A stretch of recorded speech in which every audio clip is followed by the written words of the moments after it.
सादर नमस्कार मित्रों। आप सुन रहे हैं बेसिक साइंस लर्निंग और हम बात कर रहे हैं विज्ञान के कक्षा 6 के इकाई 4 पास पड़ोस में होने वाले परिवर्तन के बारे में। आज हम भाग 2 में कुछ बिंदुओं पर चर्चा करेंगे। उससे पहले हमने भाग 1 में कुछ परिवर्तन के बारे में बात की थी, जिनमें मुख्य रूप से मंद तथा तीव्र परिवर्तन और साथ में उसके क्रियाकलाप के बारे में हमने बात किया था। हमने यह जाना था कि परिवर्तन कई प्रकार के हो सकते हैं। कुछ परिवर्तन मंद होते हैं और कुछ परिवर्तन तीव्र होते हैं। इसके बारे में हमने विस्तृत रूप से चर्चा की थी। मंद परिवर्तन में बर्फ का पिघलना, दूध से दही का बनना और मोमबत्ती का जलना, ये सब मंद परिवर्तन के अंतर्गत आते हैं। जबकि दीपावली में पटाखे का जलना, गुब्बारे का फूटना, मौसम परिवर्तन होना, ये सब जो होता है यह तीव्र परिवर्तन के अंतर्गत आता है। अब हम बात करते हैं अनुकूल तथा प्रतिकूल परिवर्तन के बारे में। हमने देखा है कि हमारे चारों ओर परिवर्तनों में बहुत अधिक विविधता है। इसी के आधार पर इन्हें उपयोगी और अनुपयोगी कहा जाता है। खाना पकाना, आम का पकना, केले का पकना और भी कई ऐसे परिवर्तन हैं, जैसे दूध से दही और दूध से पनीर का बनना। ये सभी जो परिवर्तन हैं, यह उपयोगी परिवर्तन के अंतर्गत आते हैं। और साथ में ऐसी कई चीज़ें हैं जो हमारे लिए लाभदायक होते हैं, जिन्हें हम उपयोगी परिवर्तन के अंतर्गत कह सकते हैं। इसमें फसलों का उगना और फसलों का पकना भी एक प्रकार का उपयोगी परिवर्तन ही है। साथ में और भी कई चीज़ें हैं, जैसा कि हमने बताया, दूध से दही का बनना भी एक प्रकार का उपयोगी परिवर्तन है।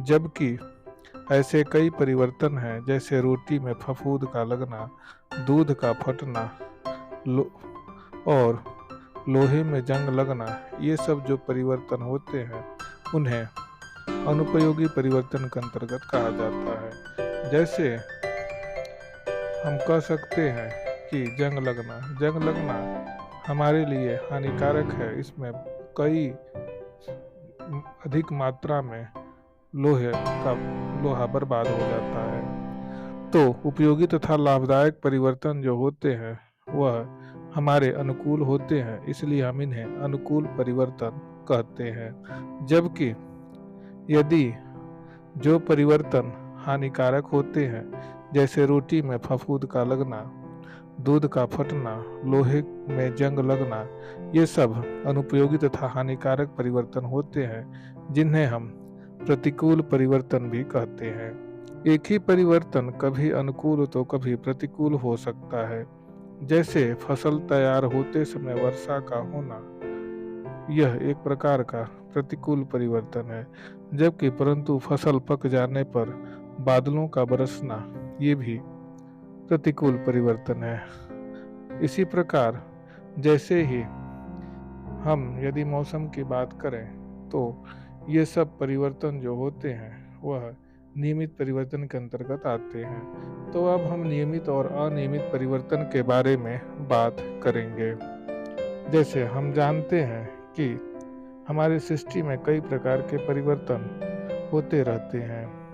कुछ जो परिवर्तन होते हैं वह निश्चित समय पर होते हैं, जबकि कुछ परिवर्तन अनिश्चित होते हैं, वे कभी भी हो सकते हैं। जैसे ऋतुओं का बदलना, रात और दिन का होना भी एक प्रकार का नियमित परिवर्तन है। इसका समय जो होता है निश्चित होता है। सूरज का उगना, सूरज का डूब जाना, ये भी एक प्रकार का हम कह सकते हैं कि नियमित परिवर्तन है। जबकि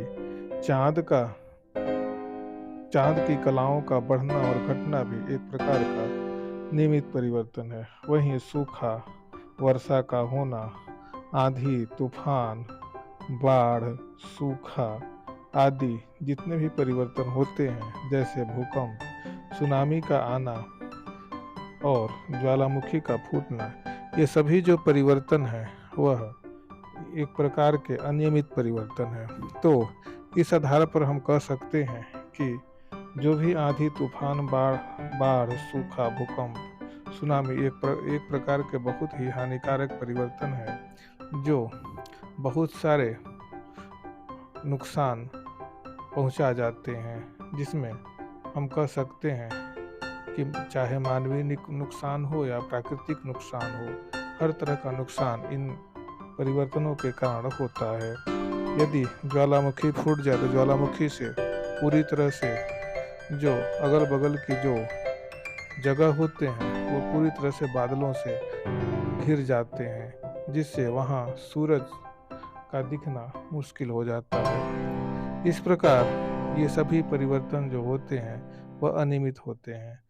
तो हम कह सकते हैं कि निश्चित समय पर लगातार होने वाले परिवर्तन नियमित परिवर्तन कहलाते हैं, जबकि यदि हम अनियमित परिवर्तन की बात करें, जैसे आंधी तूफान बाढ़ सूखा भूकंप सुनामी ज्वालामुखी का फूटना, तो ये परिवर्तन अनिश्चित होते हैं, अर्थात इनका समय परिवर्तन का निश्चित नहीं होता है, इसलिए ये अनियमित परिवर्तन कहलाते हैं।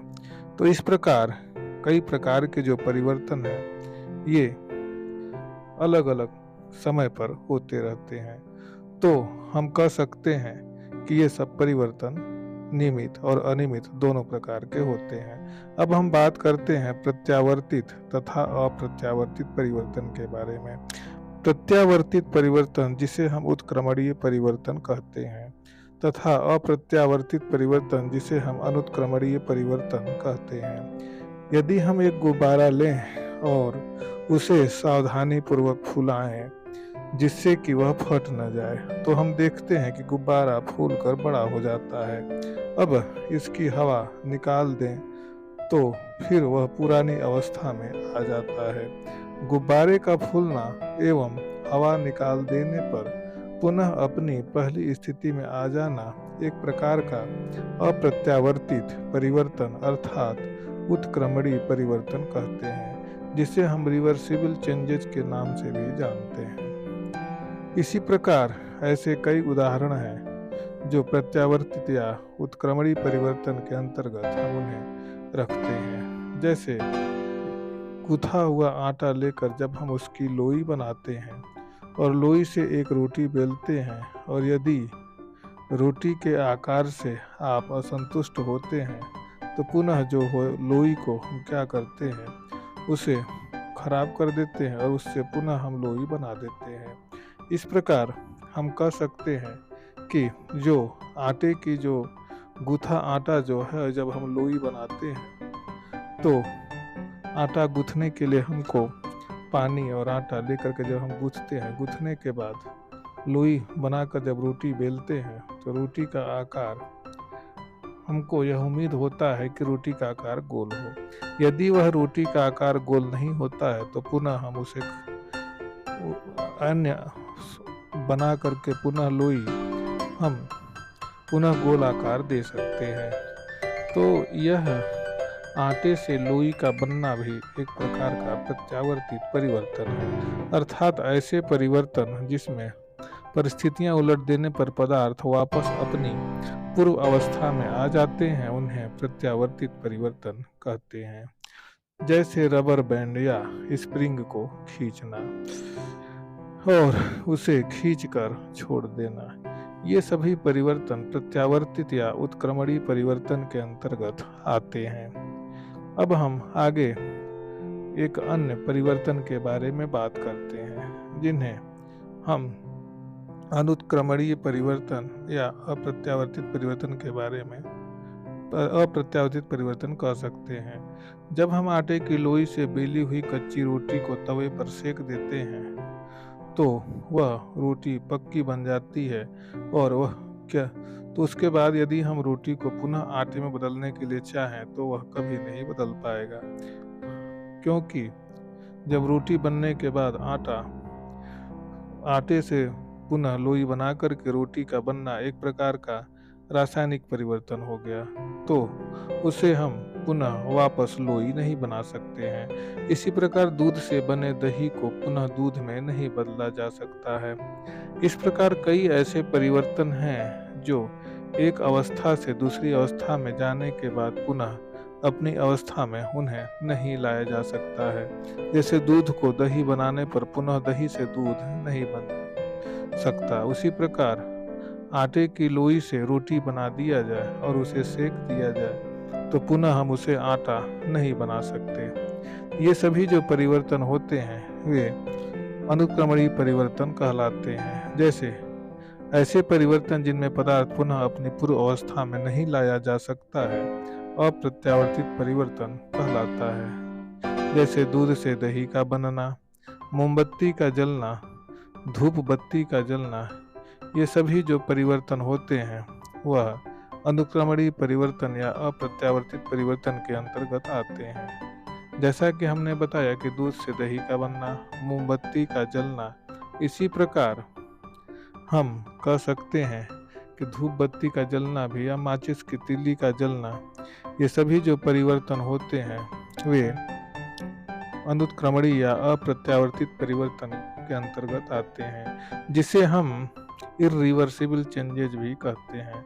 तो मित्रों, आज के इस एपिसोड में इतना ही। धन्यवाद।